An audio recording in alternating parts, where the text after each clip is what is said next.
Fala pessoal, tudo certinho? Bem-vindos a mais uma videoaula e hoje vamos ver quais são as diferenças entre o transporte passivo e o transporte ativo. Tudo que está desse lado aqui refere-se ao transporte passivo e tudo que está deste lado refere-se ao transporte ativo. A principal diferença entre esses dois tipos de transportes é que o transporte passivo, anote que isso é muito importante, não gasta energia, enquanto que o transporte ativo, esse sim, gasta energia. A energia é o ATP, adenosina trifosfato. Lembre-se, pessoal, o ATP é a molécula energética da nossa célula. Se está dentro da nossa célula, a gente fala gasta energia, esse processo gasta energia, é o ATP. Aí tu pergunta, mas professor, qual é a fonte de ATP? Onde é que a gente come ATP? Na verdade, não, gente, não é bem assim que acontece. Você almoçou hoje arroz, feijão, batata, massa, sei lá o que tu almoçou. E esse pão que entrou, você digeriu ele e a glicose dele, né, tava lá em amido, você foi digerindo, a glicose cai na tua corrente sanguínea. Da tua corrente sanguínea, a glicose agora entra numa célula tua e ela vai fazer a chamada respiração celular, no qual a gente pega a energia que está na glicose e transforma, ou na verdade tira a energia da glicose e forma o ATP, que é adenosina trifosfato. Essa é a molécula energética da nossa célula. Então sempre quando eu estiver falando aqui, gastou energia, gastou ATP.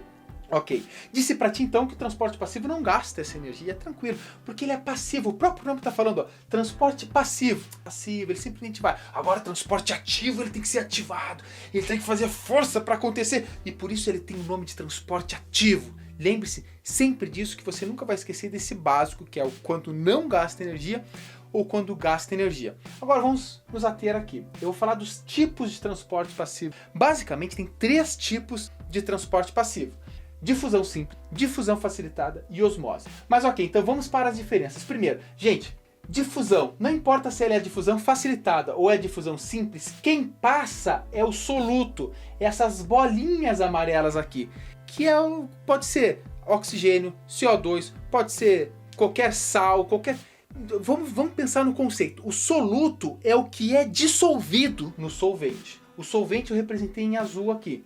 O principal solvente universal, é a água. Então imagina que esse azul aqui é a água, é o solvente. E o soluto é o que está dissolvido na água, formando, lembra lá da química, formando uma solução. Lembra, a solução é o solvente mais o soluto dissolvido ali formou uma solução, ok? Agora é muito importante você saber. Essa região aqui eu coloquei hipertônico, é o meio hipertônico. Por que esse meio de fora da célula aqui é o hipertônico? Porque ele tem muito mais bolinhas amarelas do que a parte de dentro, que a gente chama de hipotônico. Então a gente compara o meio de fora, a gente fala que ele está hipertônico em comparação ao meio de dentro da célula que está hipotônico. Justamente porque aqui tem mais soluto dissolvido em comparação com aqui dentro, beleza? Bom, esses são conceitos importantes que você já deve saber. Agora vamos à diferença. Primeiro, a difusão facilitada. Quem vai passar, como eu disse para ti, é o soluto, é a bolinha amarela.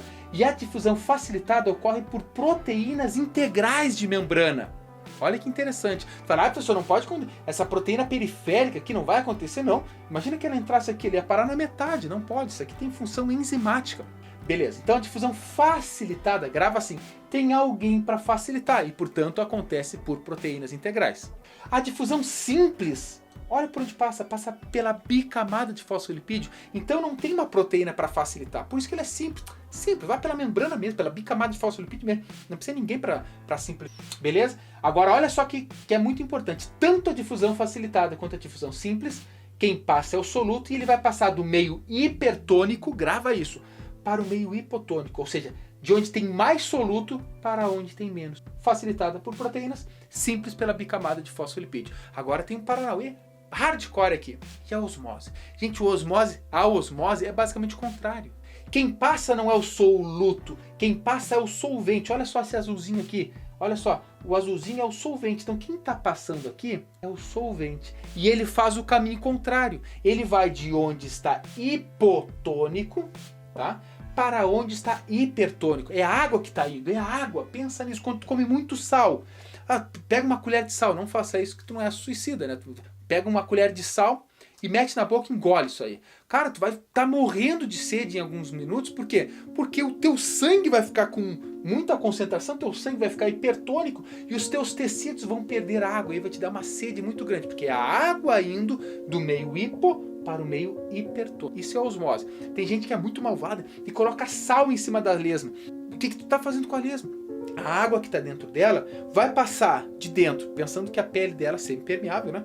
A água vai passar de dentro dela para fora dela, que agora aqui tá cheio de sal de cozinha mesmo. Cara, ela vai literalmente derreter, como se tu pingasse ácido sulfúrico nas tuas costas. Deve ser horrível, tá? Então por isso não faça isso com a lesma. Mas o processo é o mesmo. Enquanto que na difusão simples ou facilitada passa o soluto, na osmose passa o solvente. Repara que a seta mostra a direção, se é do hipertônico para o hipotônico, ou a osmose, que é do hipotônico para o hipertônico, justamente para fazer o equilíbrio. Lembrando que nenhum, mano velho, desses transportes aqui gasta ATP, é um transporte passivo. Agora desse lado, transporte ativo. Gente, o transporte ativo, como o nome está falando, ele tem que ser ativado e, portanto, gasta energia.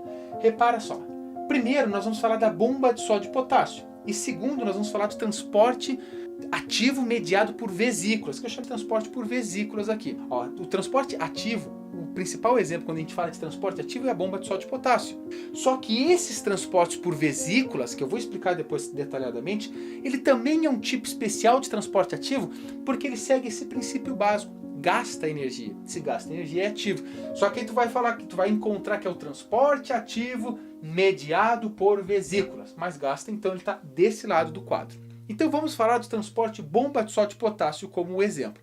Olha só, esse aqui ele acontece por proteínas. Já esse transporte ativo por vesículas, olha só, ele deforma a membrana plasmática, porque o que passa aqui são coisas muito grandes. Aqui não, ele vai acontecer sempre. Ah, professor, tem uma bomba de sódio e potássio que passa pela bicamada de fosfolipídio? Não. Se é transporte ativo, grava isso que é muito importante. Ocorrem por proteína. Agora olha só, olha que doido é a bomba de sódio e potássio. Repara que tem mais bolinhas rosas fora da célula do que dentro da célula. E mesmo assim, essas bolinhas rosas estão indo nessa direção. O contrário acontece com as bolinhas azuis. Tem mais bolinhas azuis dentro da célula. E mesmo assim essas bolinhas azuis estão indo para dentro da célula. Cara, é por isso que gasta energia. Tu vai contra. Imagina, opa, quase caí aqui. Tu imagina que tu tens que entrar, poxa, aquela sala tá lotada já. Aqui tá de boas, mas lá tá lotada. Eu não vou. Aí tu fala, não, tem que ir. Tu vai ter que fazer muita força para conseguir entrar. Se tu não consegue, é isso que acontece aqui. Bom, na bomba de sódio e potássio, que gasta ATP, gasta energia, justamente porque vai pegar 3 sódios e vai bombear para fora da célula.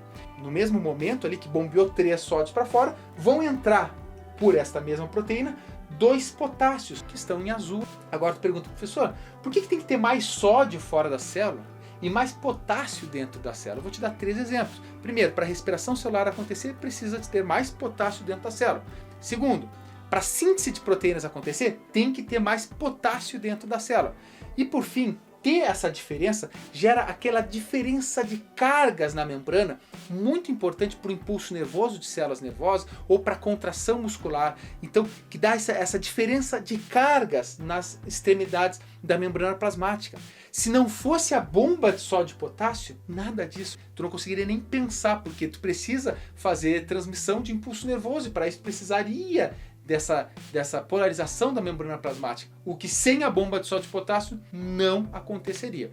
Tranquilo? Então esse aqui é o básico da bomba de sódio e potássio. Agora vamos falar do outro tipo de transporte ativo, que é o por vesículas. Gente, como eu disse para vocês, o transporte por vesículas, e tu fala assim, professor, por que não acontece por proteína aqui? Justamente, imagina uma bactéria que é muito maior do que essa proteína, como é que ela vai passar? Então, para que a bactéria entre na nossa célula, imagina não para nos matar, né, mas as nossas células de defesa, imagina um macrófago indo lá, tá, para destruir esses agentes infecciosos. Ora, o que ele vai fazer? Essa bactéria, para entrar para cá, ele vai ter que sofrer uma deformação na membrana plasmática para que ela possa entrar ou que os restos possam sair.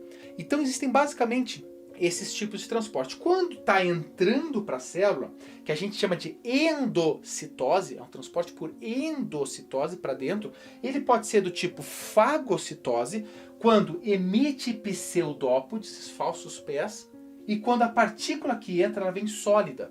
Ou pode ser pinocitose, quando não emite pseudópodes, tá? E o que está entrando são partículas dissolvidas. Isso é muito importante. Ambos são para dentro, então ambos são endocitose.